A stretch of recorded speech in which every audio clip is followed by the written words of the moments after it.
नमस्कार दोस्तों, मैं हूं जितेंद्र दीक्षित। दोस्तों, ये स्वाभाविक बात है कि 3 राज्यों में जीत के बाद, मध्य प्रदेश, राजस्थान और छत्तीसगढ़ में जीत के बाद बीजेपी के कार्यकर्ता उत्साहित हैं, जोश में हैं, नेता खुश हैं कि उनकी मेहनत रंग लाई। लेकिन उत्साह और अति उत्साह में जो लाइन है वो बड़ी बारीक होती है और कई बार अति उत्साह में आके कई बयान ऐसे दे दिए जाते हैं जो कि राजनीतिक समीकरणों को देखकर नहीं दिए जाने चाहिए। और ऐसी ही एक गलती महाराष्ट्र के बीजेपी प्रदेश अध्यक्ष चंद्रशेखर बावनकुले ने कर दी। अभी देखिए, जिन राज्यों में बीजेपी की जीत हुई है विधानसभा चुनाव में, उन राज्यों में अब तक मुख्यमंत्री पद के नाम पर आधिकारिक मुहर नहीं लगी है कि कौन से राज्य में कौन शख्स मुख्यमंत्री होगा। हालांकि चेहरों पर चर्चा हो रही है, कुछ प्रबल दावेदारों की भी बात हो गई है, लेकिन महाराष्ट्र बीजेपी के प्रदेश अध्यक्ष ऐसे हैं चंद्रशेखर बावनकुले कि उन्होंने नाम का ऐलान भी कर दिया है कि जब महाराष्ट्र में विधानसभा के चुनाव होंगे तो मुख्यमंत्री कौन होगा, और यहां तक कह दिया है कि कौन से ठिकाने पर शपथ ली जाएगी। शपथ विधि के वेन्यू को भी उन्होंने अभी से अनाउंस कर दिया है, लगभग साल भर पहले। विधानसभा के चुनाव अगले साल अक्टूबर में होने हैं, अगर उससे पहले मध्यावधि चुनाव नहीं होते हैं तो। अब ये चंद्रशेखर बावनकुले जी जो हैं, ये विदर्भ के भंडारा में एक कार्यकर्ता सम्मेलन को संबोधित कर रहे थे और वहां पर बोलते बोलते वे बोल गए कि साल 2024 के विधानसभा चुनाव में बीजेपी जीत हासिल करने वाली है महाराष्ट्र में और मुख्यमंत्री देवेंद्र फडणवीस होंगे। और मुख्यमंत्री पद के नाम के अनाउंसमेंट के बाद वो शपथ लेंगे वानखेड़े स्टेडियम में। जी हां, जहां पर तमाम क्रिकेट मैच होते हैं, जहां पर दुनिया की बड़ी बड़ी टीमें आपस में भिड़ती हैं, वो वेन्यू होगा जहां पर कि फडणवीस शपथ लेने वाले हैं। साल 2014 में भी जब फडणवीस पहली बार मुख्यमंत्री बने थे, तब भी वही वेन्यू था। तो बावनकुले का कहना है कि साल 2024 में भी जब वो मुख्यमंत्री बनने वाले होंगे तो वहीं पर शपथ लेंगे। अब यहां पर बात ऐसी है कि भाई, ये बावनकुले ने कैसे घोषणा कर दी कि फडणवीस ही मुख्यमंत्री होंगे, क्योंकि आखिरी वक्त तक जो है ये पता नहीं होता बीजेपी में कि आखिर किसका नाम मुख्यमंत्री पद के लिए आगे जाएगा। 2014 में भी जो है फडणवीस का नाम नहीं चल रहा था और अचानक में नाम आ गया था फडणवीस का, क्योंकि और भी बहुत सारे नाम चल रहे थे।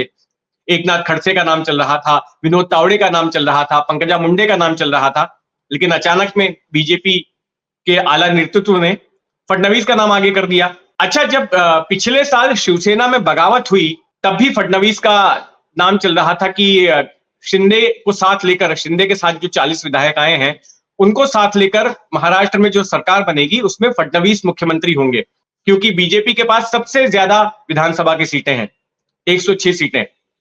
तो ऐसे में उन्हीं का नाम चल रहा था, लेकिन फडणवीस को यह नहीं पता था कि उन्हें आला कमान मुख्यमंत्री नहीं बल्कि उप मुख्यमंत्री बनाने की सोच रही है, और मुख्यमंत्री बना दिया गया एकनाथ शिंदे को। और फडणवीस को एन मोमेंट तक, यानी कि शपथ विधि के घंटे डेढ़ घंटे पहले तक यह भी नहीं मालूम था कि उनको पार्टी का केंद्रीय नेतृत्व उप मुख्यमंत्री पद की शपथ लेने के लिए कहेगा। उनको जेपी नड्डा ने फोन किया, वो नहीं तैयार हुए, फिर अमित शाह ने फोन किया, फिर आखिर में जब पीएम मोदी ने फोन किया तब वे उस बात के लिए तैयार हुए, और उनको जो जानकारी मिल रही है बताया गया कि यह अस्थायी अरेंजमेंट है और आगे कुछ बदलाव होगा। तो ऐसे में चंद्रशेखर बावनकुले जो कि प्रदेश के अध्यक्ष हैं, ये अपने आप में आश्चर्यचकित करने वाली बात है कि उन्होंने सीएम पद के चेहरे का नाम कैसे अनाउंस कर दिया। इसके अलावा एक दूसरी समस्या ये खड़ी हो गई है, दूसरा सवाल ये पैदा हो गया है कि जो महायुति के घटक दल है, जो 3 पार्टियों की सरकार है महाराष्ट्र में इस वक्त, शिवसेना जिसके की मुख्यमंत्री एकनाथ शिंदे हैं, बीजेपी और अजीत पवार गुट की एनसीपी, इस बयान से ये लोग नाराज हो गए हैं। इनके विधायकों की ओर से, इनके नेताओं की ओर से नाराजगी के सुर आ रहे हैं। इसमें जो शिवसेना शिंदे गुट के नेता हैं संजय शिरसाट, उनका बयान आया है कि चंद्रशेखर बावनकुले ऐसा कोई बयान नहीं दें जिससे कि गठबंधन में खटास पैदा होती हो, इस तरह से उनको बयान नहीं देना चाहिए था। फिर वहीं दूसरी तरफ एनसीपी की तरफ से बयान आया। एनसीपी की ओर से यह कहा गया कि 2024 में जब चुनाव होंगे तो अजीत पवार मुख्यमंत्री होने वाले हैं। तो उनकी तरफ से यह कहा गया, उन्होंने भी इस बयान का विरोध किया कि इस तरह से चंद्रशेखर बावनकुले ने कैसे कह दिया। यहां तक कि 2024 का तो छोड़िए, एनसीपी को तो उम्मीद है कि अभी हाल ही में, जल्द ही, चंद दिनों बाद ही अजीत पवार मुख्यमंत्री बन सकते हैं। जब अजीत पवार ने इस साल पार्टी से बगावत की थी और बीजेपी के साथ में जब वो जुड़े और सरकार में शामिल हुए, तब ये कहा जा रहा था कि एकनाथ शिंदे को रिप्लेस करके अजीत पवार को ही आने वाले वक्त में मुख्यमंत्री बनाया जाने वाला है। और महाराष्ट्र में जगह जगह उनके समर्थकों ने मुख्यमंत्री अजीत पवार के इस तरह के बैनर पोस्टर भी लगा दिए थे। और यह संभावना इसलिए जताई जा रही है क्योंकि 31 दिसंबर को एक बड़ा फैसला आने वाला है। महाराष्ट्र विधानसभा स्पीकर के सामने एकनाथ शिंदे समेत 16 विधायकों की अयोग्यता को लेकर सुनवाई चल रही है। पिछले साल जब एकनाथ शिंदे ने बगावत की थी, तो उसके बाद उद्धव ठाकरे गुट ने स्पीकर से शिकायत की और कहा कि इन्होंने व्हिप का उल्लंघन किया है और दल बदल कानून के तहत इनके खिलाफ कार्रवाई होनी चाहिए। तो उस पर अब सुनवाई शुरू हो चुकी है। पहले काफी ढुलमुल तरीके से सुनवाई हो रही थी, लेकिन जब उद्धव ठाकरे गुट सुप्रीम कोर्ट में गया और सुप्रीम कोर्ट की फटकार लगने के बाद 31 दिसंबर की मियाद तय की गई, तो अब फटाफट सुनवाई शुरू हो चुकी है और उम्मीद की जा रही है कि 31 दिसंबर तक जो है विधानसभा के स्पीकर अपना फैसला सुना देंगे।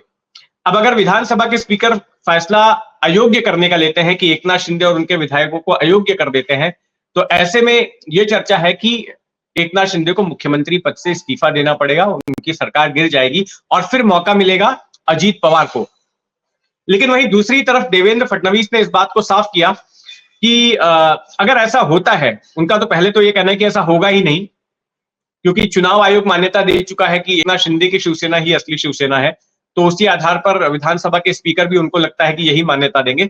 लेकिन मान लीजिए कि अगर ऐसा होता भी है, तो ऐसी स्थिति में एकनाथ शिंदे के सामने विकल्प है कि वो विधान परिषद के सदस्य बन जाए। महाराष्ट्र में बाइकैमरल लेजिस्लेचर है, यानी कि 2 सदनों वाली विधायिका है, विधानसभा नीचे और ऊपर विधान परिषद। तो अगर विधानसभा से उनकी सदस्यता जाती भी है, तो वो विधान परिषद के सदस्य बन सकते हैं और मुख्यमंत्री पद पर बने रह सकते हैं।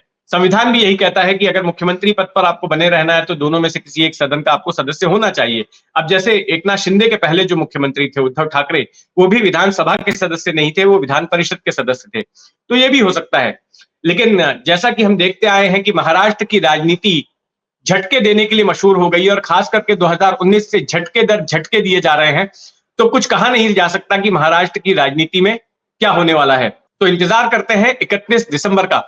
लेकिन यहां पर मैं बता दूं कि ये जो चंद्रशेखर बावनकुले का बयान है, उसने यहां के सियासी गलियारों में काफी गहमा गहमी शुरू कर दी है, काफी हड़कंप मचा दिया है और इस पर विपक्ष भी चुटकी ले रहा है। नाना पटोले का कहना है कि बावनकुले सपने में जी रहे हैं, महाराष्ट्र के वैचारिक बैकग्राउंड के बारे में उनको नहीं पता है। वैसे बावनकुले इसके पहले भी कई बार विवादों में रह चुके हैं अपने बयान की वजह से, और हाल ही में संजय राउत ने उनकी एक तस्वीर ट्वीट की जिसमें कथित तौर पर वो मकाऊ के एक कसीनो में नजर आए थे। फिर इसके बाद में बावनकुले ने अपनी सफाई दी और उन्होंने कहा कि वो अपने परिवार के साथ में घूमने गए थे, तो उसको लेकर भी हाल ही में विवाद हुआ था। तो खैर, महाराष्ट्र की राजनीति में जो भी हलचल होगी उस पर हमारी नजर बनी रहेगी। आप भी अपनी नजर बनाए रखें 4 PM महाराष्ट्र पर, और अगर आपने अब तक इस चैनल को सब्सक्राइब नहीं किया है तो सब्सक्राइब कर लें। जय हिंद।